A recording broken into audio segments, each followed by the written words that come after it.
I want to show you guys something cool. The album that we're about to talk about today, long time coming I know, is the Tripod album by Alice in Chains, or just simply Alice in Chains. It's self-titled. This album employed kind of this weird neon green exterior for the CD case whenever it first came out. Now editions since then may not actually have this, but it's kind of cool. I kind of like it. And I wonder if Alice in Chains actually just had a thing for this, considering I consult Best of the Box, which is their greatest hits. In fact, the first Alice in Chains album that I ever owned. And it comes in this kind of like neon orange casing. I don't know, maybe it's just something that they like.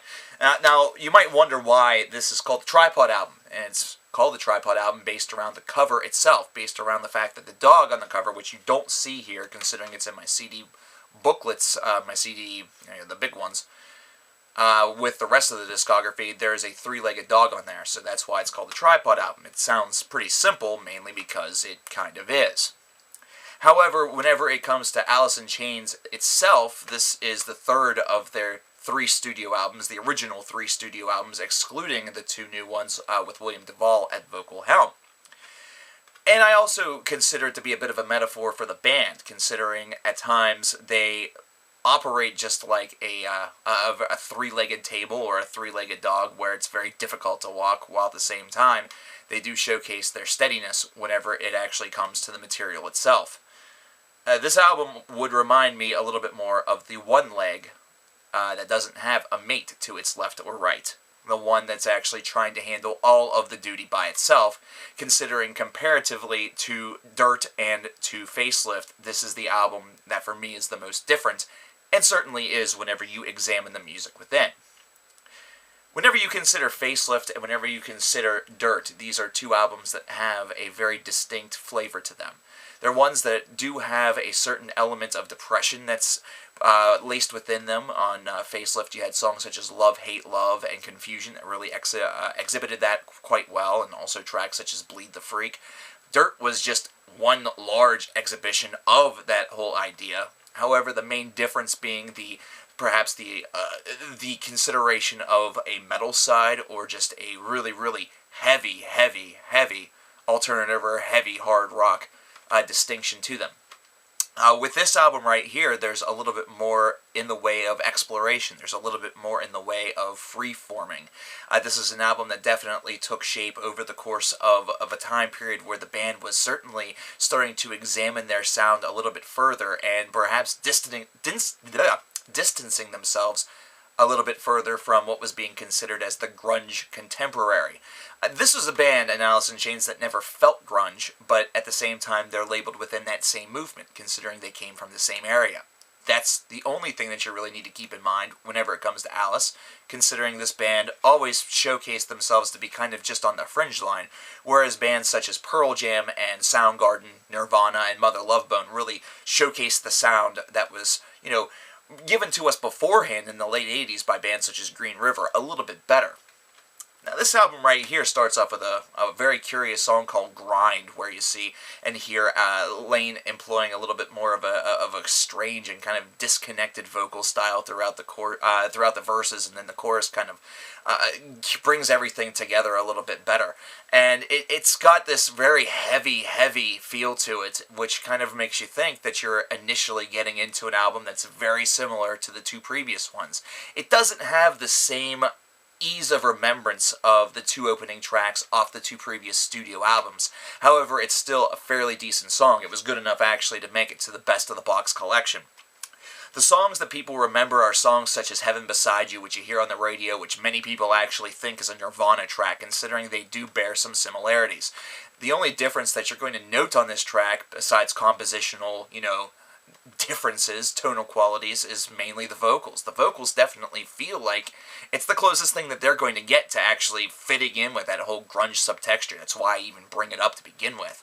But then there are also other tracks off of this album that really exhibit just how different and unique this album truthfully is. Whenever you think about songs such as Frogs and Over Now, man oh man, these are 2 tracks that close the album out on a very haunting and a very strange note.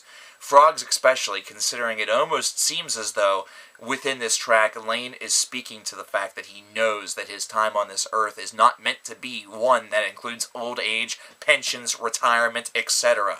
He knows that he's going down a course that is set for destruction. Over Now almost seems like a logical duality for that song, a logical second portion of this song. But it also bears a similarly strange idealism to it. This is the last track, studio-wise, on a studio full-length album that we get from Alice in Chains, called Over Now.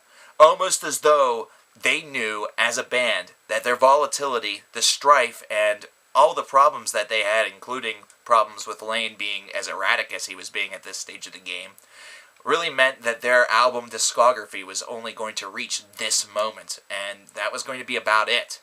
There were writings that were occurring for a fourth studio release that were kind of taking place, but at that period of time, Layne Staley was already doing and executing the album for Mad Season called Above, and really by the time everything had the potential to work out, the band just felt it best to part ways. All in all, though, this album's strangeness is based around its composition. It's based around the fact that it kind of flip-flops between some heavier sides, some heavier portions with some real inner lyrical writing, and then its mixture with something that has a little bit more of a softer, almost melodic side to it. There's definitely a large usage of acoustic guitar on this album.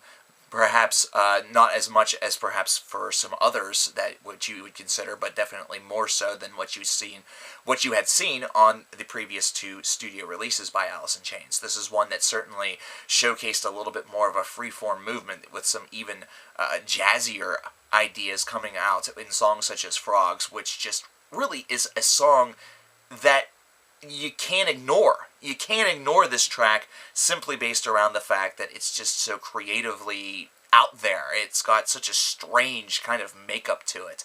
And it's one that definitely sets itself as different than just about anything else that the band has ever done. Though it fits seamlessly in their catalog based around the fact that Alice was a band that had that quality to them. They had the ability to take that risk and jump and do a song of that variety and have it make perfect sense, even though it sounded very tonally off-putting. I also love songs such as God Am. God Am is a hell of a good track. It's kind of simple in nature, and it kind of addresses some very, what some people would consider to be sacrilegious sentiments, but for the band, this is certainly the musings of a gentleman that's a bit disillusioned. The musings of somebody who understands that he himself has caused many issues, but if there was truthfully a God in the sky, wouldn't these be issues that could be rectified simply by prayer or simply by intervention? And it's certainly one that serves as a terrific, terrific centerpiece on this album, considering it falls right around the midway point. All in all, this album is chronicled by many as the weak part, the weak third of the three-album cycle. For me, it's definitely one that ranks third best, and it's not based around weakness, it's just based around the relative strength and overall just lusciousness of Dirt and of Facelift. Two albums that just really showcase themselves as monoliths of 1990s, hard rock or light metal, whatever you want to call it. Alice in Chains were always a very talented group of musicians, and really this was the album that was set to showcase that and set them apart. It was going to really, if the band would have continued, it would have shown them as a group that could have easily taken that left turn into that territory and would have survived. It wouldn't have been something that would actually have deflated their spirits or deflated their fan base. Instead, they would have just recruited more and more on board. And even if they went into even more radical territory after this album, they could have very, very easily retained everything, considering the way in which they wrote music, the way in which their music was constructed, had such a powerful voice behind it, that literally they could have done just about anything, and it would have worked out just fine.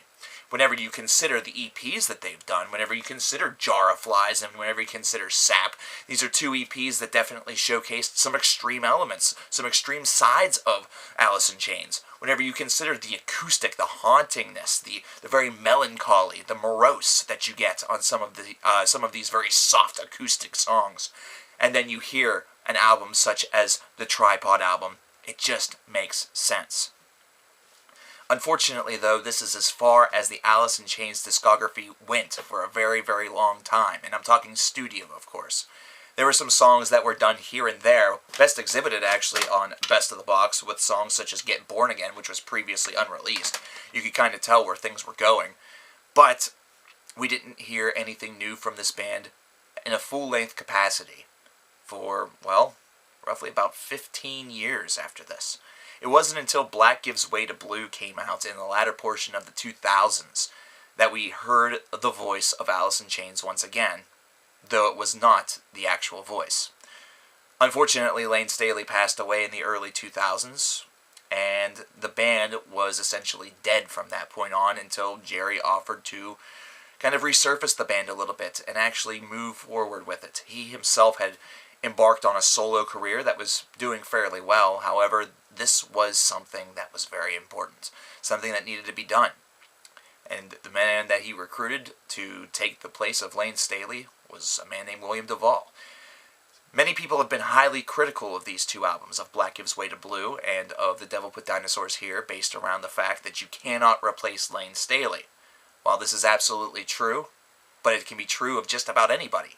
You can't replace Layne Staley. You can't replace, Andy Wood. You can't replace Kurt Cobain. Instead of replacing Kurt Cobain, Dave Grohl made the Foo Fighters and essentially became the Kurt Cobain of his band. Instead of replacing Andy Wood, a couple of the guys got together and formed Temple of the Dog. But in this case, with a name like Alice in Chains, with really the sound being just as important as the voice, this was the best way to really not only honor Layne Staley, but to also give him his memory and his rest. It's impossible to say what would have happened if this band was able to stay together during all of those moments. It's impossible to say whether or not they would have been together all the way up until 2015. Or if we would actually be talking about Alice in Chains breaking up in 2004 or perhaps 1999. This is instead a group that, for what it's worth, the way in which it's happened, the way in which the timeline has taken place, is actually fairly acceptable. Wow, it's taken me a long time to get to this, and I apologize to everybody who's been waiting for it for a long period of time. This really kind of concludes everything, with the exception, I believe, of, well, nothing, I don't believe, but thanks for being patient. Have a good one.